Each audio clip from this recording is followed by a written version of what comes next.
Hola amigos, gracias por estar acá. Hoy tenemos a una invitada muy especial. Ella es Gabriela Sotomayor. Ustedes no saben, además, la maravilla de historias que ella nos puede contar, porque además es periodista en Naciones Unidas.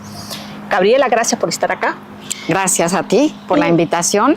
Gabriela es mexicana, amigos, y por eso precisamente creo que es clave que ella nos cuente cuál es el paralelismo que has visto entre lo que ocurre en México y en Venezuela, tomando en consideración que en Venezuela ya tenemos 27 años de revolución, y cómo se da esta situación en materia de, por ejemplo, de educación, de la prensa, de la censura, de la desinstitucionalización e incluso el desprestigio, el desmontaje de las instituciones.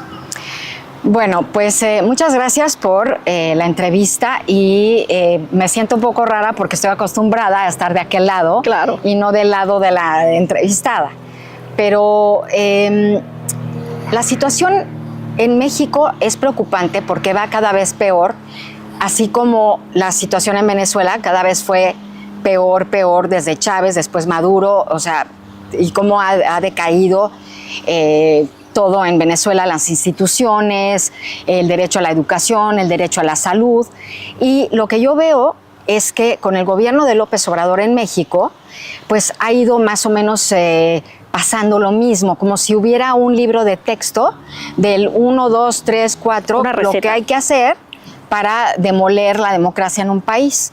Entonces, lo que yo veo en México es que, por ejemplo, llegó López Obrador y el derecho a la salud de los mexicanos se ha visto totalmente pisoteado, porque la gente que no tiene recursos en México tenía una cosa que se llamaba seguro popular.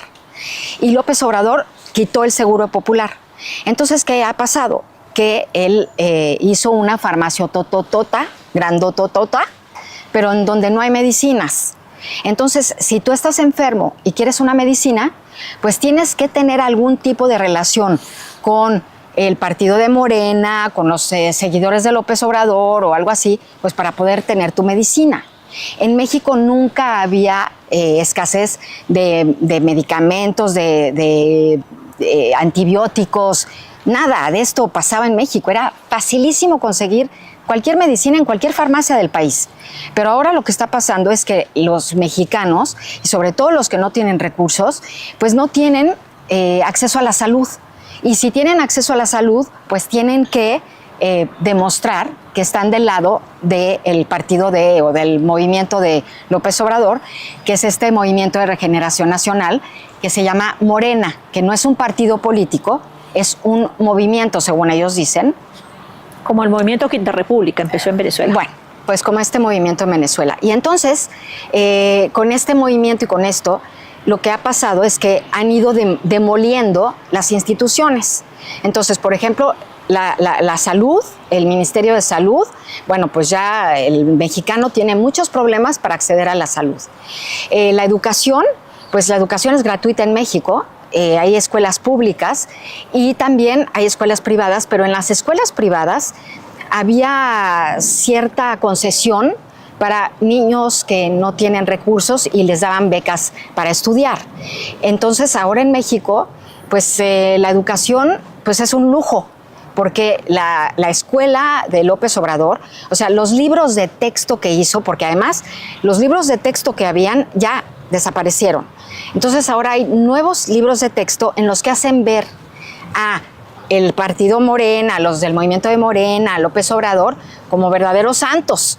Exactamente ocurrió en Venezuela. En Venezuela. Sí, como, bueno, pues eso también. Entonces, como santos de que nosotros venimos a salvar al país y la pobreza y nosotros, por el bien de México, primero los pobres, es mentira. No es por el bien de México, primero los pobres. Por el bien de él, primero los pobres, quitarles el dinero, porque los pobres siguen pagando sus impuestos, siguen pagando sus negocios y todo. Pero el gobierno de López Obrador, ¿qué hizo? A dar dádivas, a dar dinero, clientelismo. Entonces, ¿quieres medicinas o quieres educación o quieres esto? Bueno, pues te doy tanto dinero y tú vas a estar de mi lado. Claro. Y entonces ahora en México así ha pasado. Al mismo tiempo lo que pasó también en Venezuela, lo que ha pasado en Nicaragua y lo que ha pasado en otros países. Se inició en Cuba. Que se inició en Cuba. Nuestros, claro. En Cuba donde, todo el mundo sabe leer. Pues sí, pero no tienen casa, o sea, claro. No sé. O sea. Ahora, y en materia de prensa, de medios de comunicación, en Venezuela empezó con, por ejemplo, el cierre de Radio Caracas Televisión, algunas presiones desde el punto de vista institucional contra los periodistas, pero eso ha avanzado de tal manera y de manera progresiva, como decía un sociólogo, a cuentagotas, que hoy nos encontramos con que realmente no hay una prensa libre más allá de aquellos que podemos decir algunas cosas desde el exterior. ¿Cómo es en México? Mira, yo tengo muchos años aquí en Naciones Unidas como corresponsal para algunos medios en México. Y de todos estos años que tengo aquí, nunca en un texto me tacharon una línea. O sea, jamás.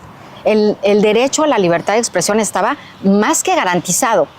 Aunque fuéramos críticos del gobierno, porque esos somos los periodistas. Claro, vamos a enfrentar al poder y vamos a criticar al poder. Mi misión no es aplaudirle a nadie. Mi misión es ver dónde está la falla como periodista. Y lo que ha pasado en México es que los medios en México, los periódicos tradicionales como el Reforma, el Financiero, el Universal, todos estos medios, pues han sido muy castigados con respecto al papel, con respecto a la distribución, etcétera. Así empezó en Venezuela. Entonces eso es una censura bastante velada, pero es una censura. Y luego empezaron a cerrar medios y también empezaron a despedir a periodistas. Por ejemplo, el caso del periodista Loret de Mola en México, que era muy conocido, es muy famoso y es muy crítico, y lo corrieron de Televisa. Imagínate, lo corrieron de Televisa, que se supone que Televisa no es del gobierno, ni mucho menos, y lo corrieron de Televisa y él tuvo que abrir su propio noticiero en YouTube. Gabriela, y así me pasó a mí. Claro, Gabriela, ahora, lo que está ocurriendo en México es la repetición de lo que ya nos ha ocurrido en Venezuela, según tú puedes ver y analizar. Pues sí, es lo que está, exactamente. Te digo que siguen el ABC para destruir la democracia y para pasar por encima de los derechos humanos de todas las personas, de los de arriba, de los de abajo y de los de en medio. Es la cúpula del poder la única que tiene el acceso a la salud, a los derechos, a no sé qué. Pero lo que te decía es que López Obrador se encargó de gastar el dinero del pueblo en darle a los adultos mayores, en no sé qué, pues del populismo, para que voten por él, para que todo. Bueno, por eso es como llega Claudia Sheinbaum al poder, por todo este clientelismo, y porque creen que algo les va a ayudar. Pero ahorita lo que está pasando, que es muy grave en México, es que el Instituto Nacional Electoral, el INE, que es una institución autónoma, independiente, que es la que regula las elecciones, las organiza, quién ganó, cuántos votos, etcétera, lo que quiere hacer Claudia Sheinbaum es desaparecer al INE. Y desapareces al INE y entonces ya te diste, se acabaron las instituciones independientes, autónomas en México, para pasar a un modelo muy parecido al de Venezuela, con Nicolás Maduro, en donde no hay libertad de expresión, en donde al periodista que se alza la voz, lo meten a la cárcel y no vuelves a saber de ellos. O sea, no es ni por el debido proceso ni por nada. Claro. Entonces, eso sí me preocupa mucho en México, porque veo que van haciendo lo mismo y van dándole, dándole al traste, como decimos en México. Están acabando con las instituciones autónomas, independientes, pero lo que están haciendo ahorita con el Instituto Nacional Electoral es lo más grave, porque entonces las elecciones las van a organizar ellos, como pasó en Venezuela, en donde ganó Edmundo González, y dice Maduro que él ganó que porque los números y las papeletas. Claro, están secuestrados los organismos, las instituciones. Las instituciones. Claro. Entonces, ¿qué pasa en Venezuela? Que ganó Edmundo, porque además lo vimos, las papeletas hablan, o sea, los números están ahí, pero como Maduro pues es el que tiene el control, el ejército le debe todo a Maduro, pues entonces pues no hay democracia. Y eso es lo que más me preocupa a mí en México que pueda pasar lo mismo que pasó en Venezuela. Gabriela, te propongo y a la estimada audiencia que esta conversación es demasiado interesante y te propongo que entremos y terminemos esta entrevista a comodidad de una oficina, pero además porque creo que es importante, no sé cómo está la distorsión del sonido, pero que es clave para que hablemos de una cantidad de temas que son importantes. Recuerden, amigos, que Gabriela es periodista mexicana en Naciones Unidas y es una periodista de larga trayectoria. Así que los invito a que continuemos la entrevista adentro. Vámonos para mi oficina. Los invito para que nos sigan escuchando. ¿Qué significa estar acá en este corazón de Naciones Unidas? Y quisiera arrancar, Gabriela, porque nos dijeras cómo ves a Venezuela desde acá. Venezuela desde acá lo vemos como un desastre, una tragedia. Es un país que, bueno, es un país extenso en su territorio, con muchos recursos naturales, su gente es muy animada, es alegre, pero desde que entró en el poder Chávez, pues Venezuela hemos visto que va para abajo, para abajo, para abajo, para abajo. Primero, en la cuestión de derechos humanos. Segundo, en la cuestión del éxodo de venezolanos que hubo, que según nos dicen Naciones Unidas, entre 6 y 8 millones de venezolanos salieron de su país. Y para poner las cosas en perspectiva, Suiza, aquí en este país en donde estamos, es un país con 8 millones de habitantes. Entonces, hace de cuenta que todo un país se salió. Entonces, se salieron los que pudieron salirse, los que tuvieron quizá la capacidad económica de salir, pero todos los que se quedaron, pues, ¿qué onda con todos los que se quedaron, no?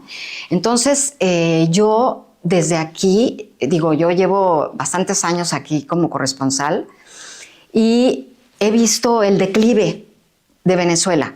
Y entonces está Hugo Chávez y luego viene Maduro y las violaciones de derechos humanos son más graves, más consistentes, más injusticia, presos políticos, no sé cuántos hay porque no sabemos, pero me imagino que hay muchísimos. Más de 1,000 presos políticos y entonces la situación es realmente para nosotros preocupante, grave y no vemos cómo se va a componer, no vemos la salida, especialmente desde el fraude de las elecciones venezolanas, en donde pues según esto ganó Nicolás Maduro, pero sabemos que no es cierto, sabemos que ganó Edmundo González, entonces ¿Por qué tiene ese convencimiento de que no ganó Maduro y ganó Edmundo González? Porque tuve la oportunidad de hablar con Edmundo y tuve la oportunidad también de ver los resultados de las elecciones. Es muy claro que ganó Edmundo, pero también es muy claro que Maduro hizo un fraude.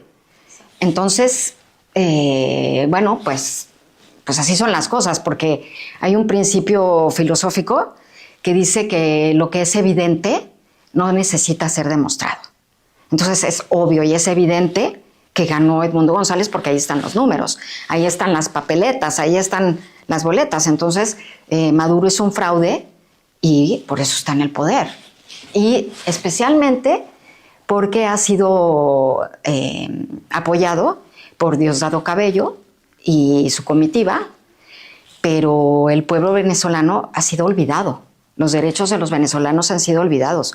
No puedo entender cómo es posible que gente esté buscando en la basura qué comer. No puedo entender tampoco que no hay servicios de salud, que no hay medicamentos, o sea, para la gente, para el pueblo.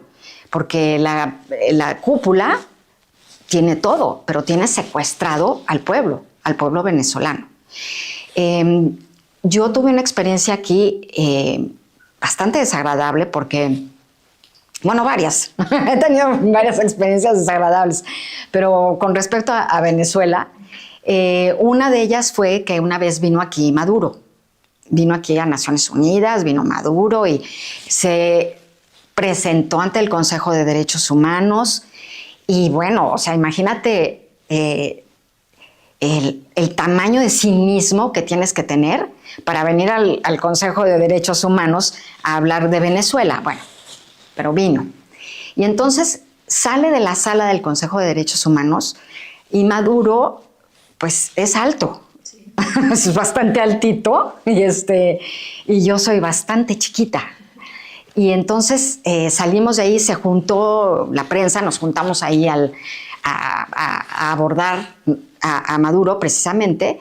Y entonces yo así con mi microfonito, con mi telefonito así, le hago así, ¿no? Y le digo, ¿por qué está usted aquí en el Consejo de Derechos Humanos si los derechos humanos son violados en su país? Y entonces volteó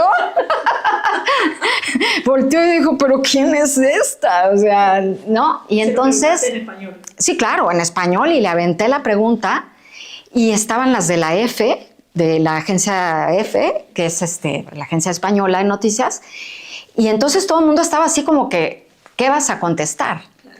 Y entonces se hizo como el que no escuchó la pregunta, se me quedó viendo y sus guaruras, la gente que lo protege, los guardaespaldas, guaruras decimos en México, me hicieron así, o sea, de plano me apartaron y se fue. Bueno, esa fue una. O sea, no respondió la pregunta. No respondió la pregunta. No tenía con qué responder. No tenía con qué responder. Y te voy a decir, es muy seguro que yo en ese tiempo escribí sobre lo que dijo Maduro en el Consejo de Derechos Humanos, pero ha de haber sido tan banal que no me acuerdo. O sea, la verdad, no me acuerdo lo que dijo. Después, en alguna otra ocasión, vino, y ahí sí se me va a olvidar el nombre, pero quizá tú me puedes ayudar, el Ministerio de Exteriores venezolano, un señor canoso...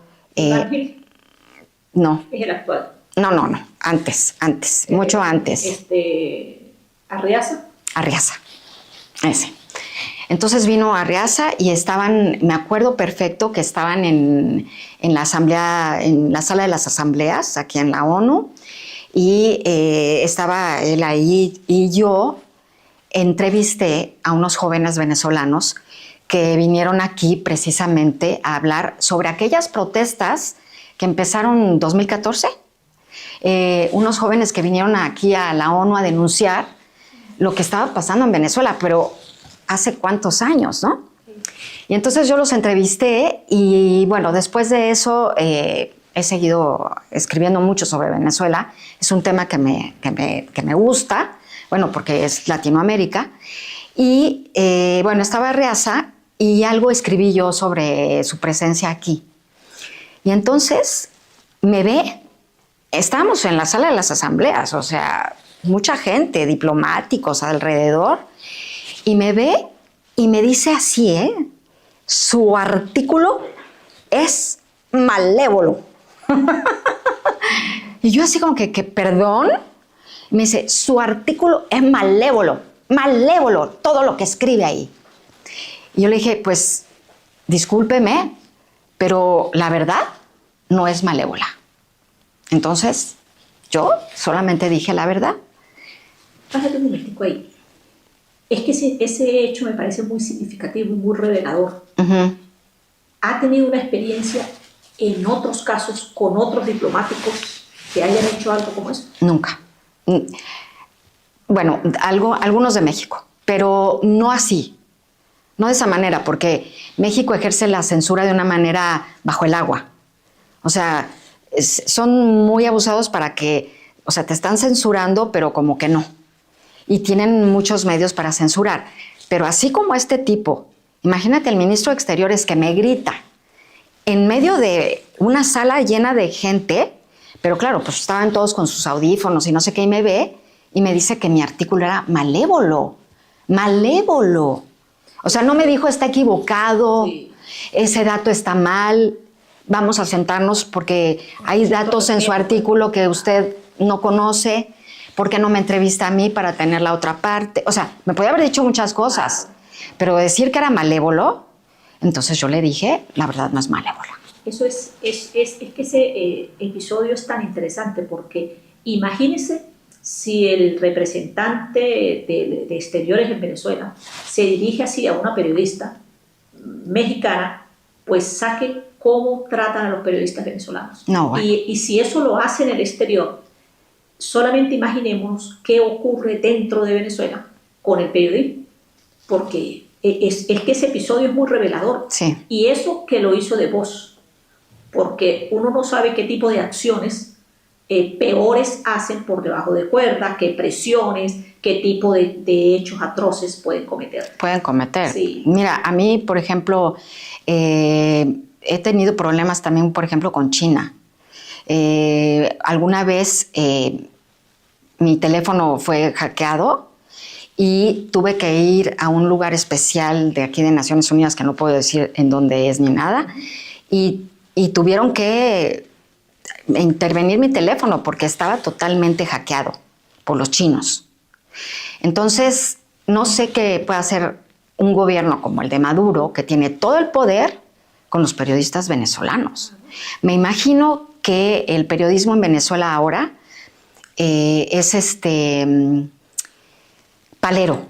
O sea, es decir que todo está bien en el gobierno, Maduro está muy bien, todo está muy bueno. Hablas algo en contra y pues a la cárcel o te sacan o te quitan tu computadora, o lo que le pasó a Otero, el director del Nacional, que le intervinieron su oficina, le sacaron todo su equipo, y él sigue publicando el Nacional desde Madrid, pero en una condición que, digo, ningún periodista, y menos el director de un periódico, merece, ¿no? Entonces, bueno, en Venezuela hay en estos momentos por lo menos 17 comunicadores presos. Y uno de los periodistas que más tiempo tiene detenido es Ramón de Jesús Centeno Navas, que fue preso por haber hecho una entrevista a un narcodiputado en una cárcel en Venezuela, y está preso por eso. Y el número se disparó después de las elecciones de julio del 2024. O sea, esa es la realidad del periodismo en Venezuela. Ahora, me llama la atención esto de lo que dices del narcodiputado y esto, y me llama muchísimo la atención el Poder Judicial de Estados Unidos, que saca esta orden de aprehensión en contra de Maduro y que ofrece 50 millones para las personas que pudieran dar datos que puedan llegar a detenerlo. Me llama la atención porque todos sabemos dónde está Maduro. O sea, está en Venezuela, ¿cómo se llama la casa de gobierno? Miraflores. Bueno, ahí, con su esposa Cilia y sus amigos. Entonces, me llama mucho la atención y no descifro bien por qué el Poder Judicial de Estados Unidos dice, le doy 50 millones a quien me diga qué pasó, o dónde está Maduro, o cómo llegó a Maduro para detenerlo, porque es acusado de ser el capo mayor del Cártel de los Soles. Bueno, es que yo creo que más que decir dónde está, es cómo llegar a él. Y obviamente pues eso va relacionado con otra serie de medidas que tiene una estrategia para salir del régimen de Nicolás Maduro, que se ha convertido en un problema para el continente. Y en este caso, por primera vez, Estados Unidos está demostrando y le está diciendo al continente que Nicolás Maduro es un peligro para los estadounidenses, que al fin y al cabo es lo que a ellos les importa. Claro. ¿Okay? Porque nosotros llevamos una tragedia en Venezuela que tiene décadas ya. Claro. ¿Ok? Y digamos que eso no es motivo como para intervenir por parte de los Estados Unidos, pero cuando les afectan sus intereses, entonces lo que están es revelando esa situación. Yo pienso que Estados Unidos da ¿cómo se dice? Recompensa de 50 millones de dólares, porque quizá alguien mismo del gobierno pues va a querer esos 50 millones. E igual hasta Diosdado dice, no, pues vengan para acá. O Lo que pasa es que sí, va por él también. O no sé.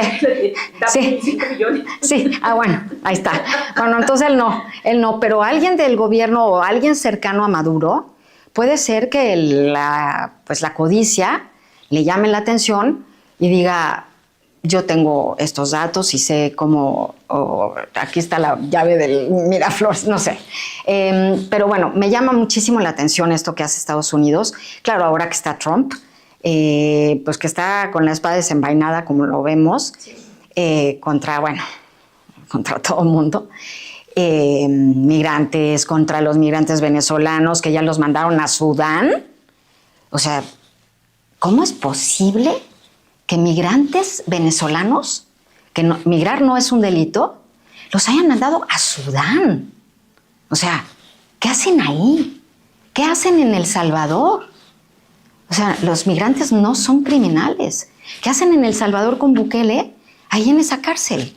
O sea, claro, es que, fíjense, la raíz principal del problema está en lo que ocurre indudablemente con el régimen venezolano, porque los venezolanos no se hubiesen visto precisados a salir de Venezuela, porque nosotros no teníamos incluso, digamos, no éramos migrantes. Realmente claro. El venezolano no era migrante, al contrario, recibimos muchísimos migrantes de varias partes del mundo.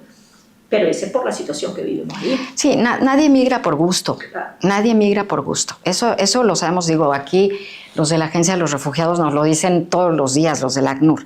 Nadie migra por gusto, migran por economía, por persecución, por diferentes causas. Pero por gusto es difícil que alguien se vaya, ¿no? Digo, a menos de que te ofrezcan un súper trabajo en otro lado, eso no es migrar, eso es otra cuestión. Gabriela, tú que eres mexicana, te voy a decir algo que me sucedió el año antepasado. Un periodista francés me contactó para una entrevista por el caso de López Obrador y él aseguraba que las investigaciones que habían hecho, de hecho tiene varias investigaciones sobre el narcotráfico, decía que estaba involucrado en el narcotráfico.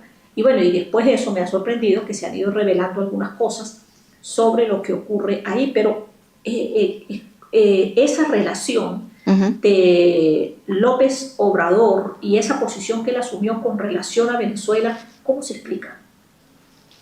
Pues se explica porque él es igual que Maduro. O sea, López Obrador es amigo de Maduro. O sea, son cuates, son colegas. Son cuates, son amigos. López Obrador, hay que recordar de López Obrador que él empezó con un movimiento de izquierda en México que se llamaba Movimiento de Regeneración, Movimiento Nacional de Regeneración, y se llama Morena, su movimiento. No es un partido político, es un movimiento. Entonces, López Obrador estuvo al frente de ese movimiento. Porque el PRI, el Partido Revolucionario Institucional de México, llevaba 70 años en el poder y, bueno, pero llevaba 70 años en el poder y yo no lo justifico de ninguna manera, pero había alternancia. Entonces, cada 6 años había un nuevo presidente del mismo partido, pero era otra persona. Después ganó, después de Ernesto Zedillo, el presidente mexicano, dio la posibilidad, abrió la puerta a la verdadera democracia en México y empezó a haber elecciones limpias. Y entonces ganó el PAN. O sea, el Partido Acción Nacional ganó las elecciones y así fue pasando en México el poder de un partido a otro partido y así. Un sistema, digamos, electoral y una democracia, digo, con muchos errores o defectos, pero al fin y al cabo una democracia. Entonces, en una de estas, pues López Obrador contiende a las elecciones y ganó las elecciones. Pero en cuanto gana, pues se revelan sus colores de verdad, porque a él no le interesaba en realidad el pueblo, no le interesaba, pues realmente no le interesaba ayudar al pueblo, ni mucho menos. A él lo que le interesaba era el poder. Entonces, ¿qué pasa? Que aprovechando las arcas de la nación, o sea, el dinero del pueblo, lo que es, ¿no?, remunerado por impuestos, etcétera, ese dinero se usó para darle dinero a la gente. Entonces, la gente de menos recursos recibía, no sé, 2,000 pesos al mes o 3. O sea, no puedo decir la cifra porque no la sé, no la tengo en pesos mexicanos y convertir a dólares y bueno. Pero bueno, recibían una cantidad pues para ayudarse. Y también las gentes de edad mayor, los adultos mayores, también reciben una pensión cada mes, que reciban una pensión de parte del gobierno de López Obrador. Entonces, ¿qué pasó? Que se ganó pues a mucha gente. Populismo, dándoles dinero, pues para acarrear a más gente. Entonces, gracias a eso, lo que pasó es que López Obrador llegó al poder y se quiso eternizar ahí, dándole al pueblo el dinero. Entonces, ¿qué pasa? Que todos esos 6 años da esas dádivas. Según esto, él era el presidente más querido de México, el no sé qué y todo, pero es el que más ha censurado. Por ejemplo, hay un caso de un periodista que se llama Loret de Mola, que es muy conocido, que le quitó su programa, le quitó o sea, se lo quitó y lo corrieron de México, que era un periodista muy, muy conocido. Entonces, pues Loret lo que hizo es abrir su canal de YouTube, y por YouTube él transmite y es, bueno, tiene una cantidad de seguidores, no sé cuántos millones. Entonces, los periodistas en México tuvimos la manera de encontrar un hueco o cómo hacerle, pues para seguir escribiendo lo que pasa en México. Yo en ese tiempo de López Obrador escribía en un periódico que se llama Eje Central, y Eje Central, el dueño de Eje Central era en ese momento Raimundo Riva Palacio, que es uno de los periodistas más críticos que hay en México del poder el que esté, del gobierno que sea. O sea, porque el periodista, lo que tiene, o sea, la misión de un periodista es retar al poder, ¿no? Nosotros no estamos para aplaudir al poder. Nosotros estamos para criticar o para poner el dedo en la llaga de un gobierno porque está haciendo algo incorrecto. Entonces, en México, bueno, yo estaba en Eje Central, hacía mi columna que se llamaba Naciones Hundidas, porque según yo, ninguna nación pues puede tirar la primera piedra, ¿no? Todas las naciones tienen por ahí algo que esconder o algo que no se quiere decir. Bueno, entonces yo era súper crítica en mi columna y bueno, estuve escribiendo mucho tiempo, desde antes de que estuviera López Obrador en el poder. Nunca tuve un problema, mi columna salía sin un tache, o sea, no le quitaban una palabra. Y de repente, con Raimundo Riva Palacio, Raimundo no sé de qué manera lo presionaron, vendió el Eje Central. Yo seguí trabajando para Eje Central hasta que también me despidieron. Entonces yo ya no tuve un medio para hacer mi columna y hablar. Entonces, ¿qué hice? Pues abrí mi página web. No es lo mismo, por supuesto, que tener los lectores que puede tener un periódico, pero bueno, a mí lo que me importa es decir la verdad. Entonces abrí mi página web y allí fui documentando y haciendo mis artículos sobre el gobierno de López Obrador, sobre Maduro, sobre Ortega, sobre toda esta, club de violadores de derechos humanos. Y bueno, pues hasta ahora tengo mi columna allí, bueno, sigo haciendo mis textos, pero últimamente lo que hago es que tengo un programa que se llama El Rapidín Internacional. Yo no le puse el nombre porque es malísimo, El Rapidín es, o sea, no entiendo por qué se llama así, pero bueno, así se llamaba porque originalmente Tere Vale, que es una periodista muy conocida en México, cuyo papá es venezolano, y que ella salió de Venezuela con su papá y se fue a México precisamente pues porque no tenía libertad en Venezuela el padre de ella.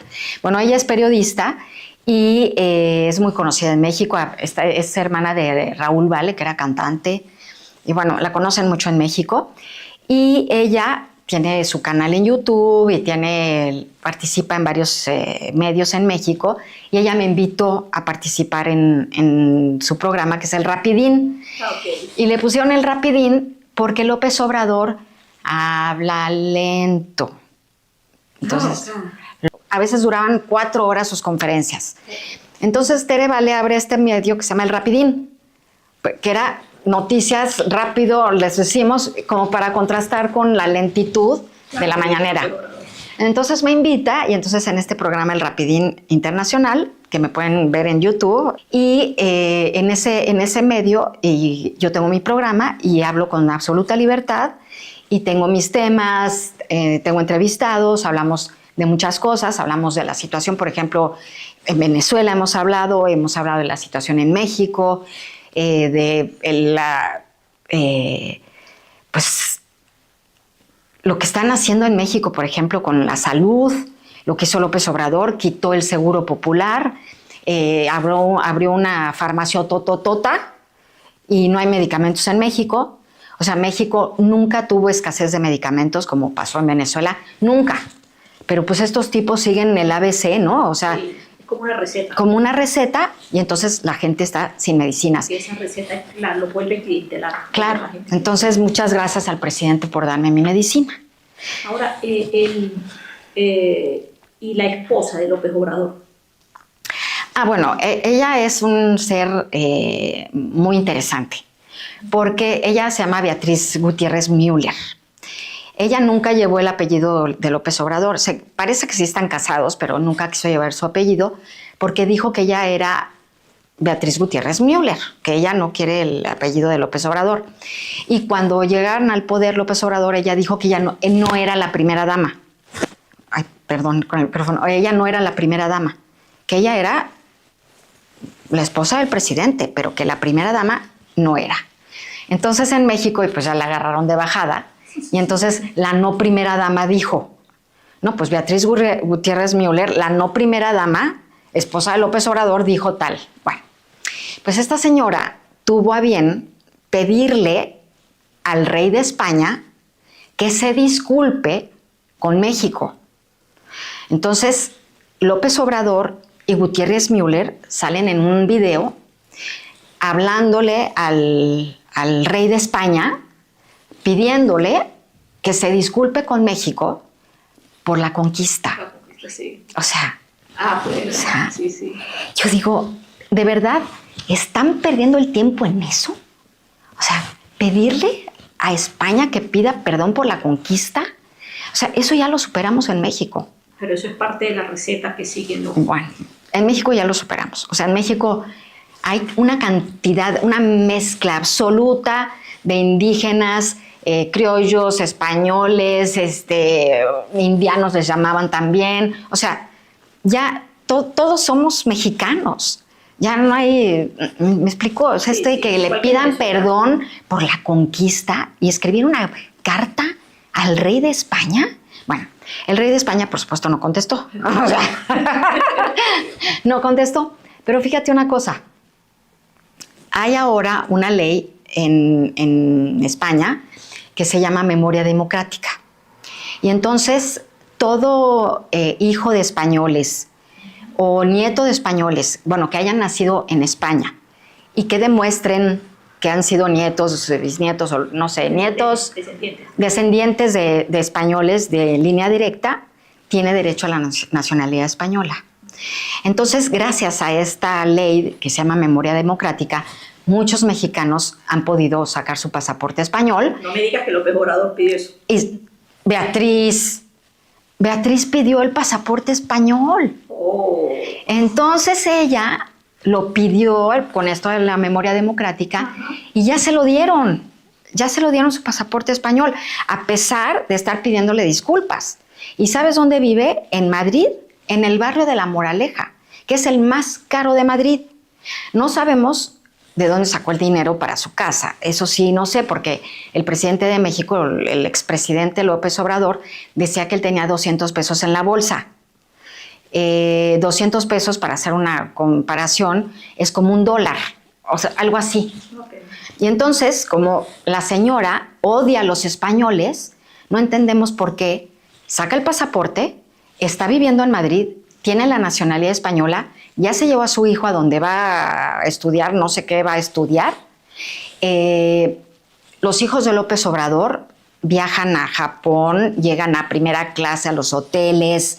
El hijo de López Obrador está al frente ahora del partido de Morena, bueno, no al frente, está muy ligado con la cúpula de este partido. Se van a Japón, se van aquí, se van allá, o sea, pero bueno, es irrisorio que la esposa de López Obrador haya pedido la nacionalidad española cuando le pedía al rey que pidiera disculpas. Me imagino que la señora va a ir al Escorial, bueno, va a ir a la Casa de Gobierno o va a ir a ver al rey de España, y pues como ella vive en Madrid, va a ser fácil llegar y decirle, oye, pídeme disculpas, pídele disculpas a México. Ahora, eso que dices demuestra exactamente lo que es como una catadura de este tipo de personas que no tienen ningún tipo de respeto por la democracia, no son demócratas, pero se aprovechan de las democracias o de los gobiernos que hacen, que abren las puertas. Porque eso que relatas de esta historia es, a mí no me cabe duda que es exactamente lo que hacen todos los dictadores. Claro, o sea, hay votación, hay democracia, hay votación, ganan.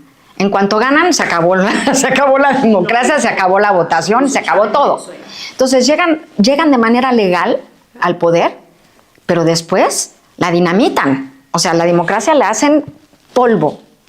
Y bueno, pues ya vimos lo que hizo. Y ahora en México está como presidenta la doctora Claudia Sheinbaum, que es del mismo partido de López Obrador, que ganó por un sistema democrático que todavía tenemos en México, que sigue sobreviviendo, pero ahora ella está pidiendo una reforma electoral. Es decir, va a quedarse en el poder. Se va a querer quedar en el poder o su partido. Y entonces, ¿a quién le va a dar el poder Claudia Sheinbaum? Pues al hijo de López Obrador. Queda todo ahí en el grupo. Todo queda en el grupo. Y al hijo de López Obrador, que se llama Andy López Obrador, Andrés López Obrador Gutiérrez, que es el hijo. No, no es hijo de Gutiérrez, de Müller. Esto es importante. Se llama Andrés López Obrador Beltrán.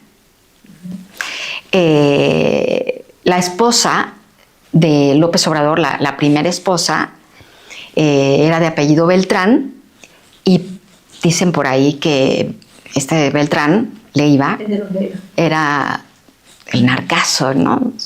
Sí. Bueno, entonces por eso es importante, porque López Obrador, pues según prensa internacional, según muchos, pues también está aliado con el narco. Y Estados Unidos está atrás de López Obrador y lo quieren llevar a Estados Unidos a la cárcel, a López Obrador, porque él también es un capo de la droga, igual que Maduro. Muchas gracias, Gabriela, por haber aceptado esta entrevista.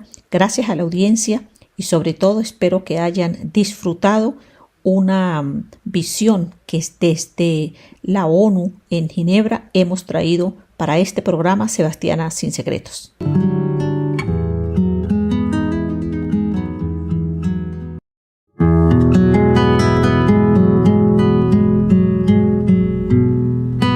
Escondido en los muros, este jardín me brinda sus ramas y sus aguas de secreta delicia. ¡Qué silencio! ¿Es así el mundo? Cruz al cielo desfilando paisajes, risueño hacia lo lejos, tierra indolente, en vano resplandece el destino. Junto a las aguas quietas sueño y pienso que vivo, mas el tiempo ya tasa el poder de esta hora. Madura su medida, escapa entre sus rosas, y el aire fresco vuelve con la noche cercana su tersura, olvidando las ramas y las aguas.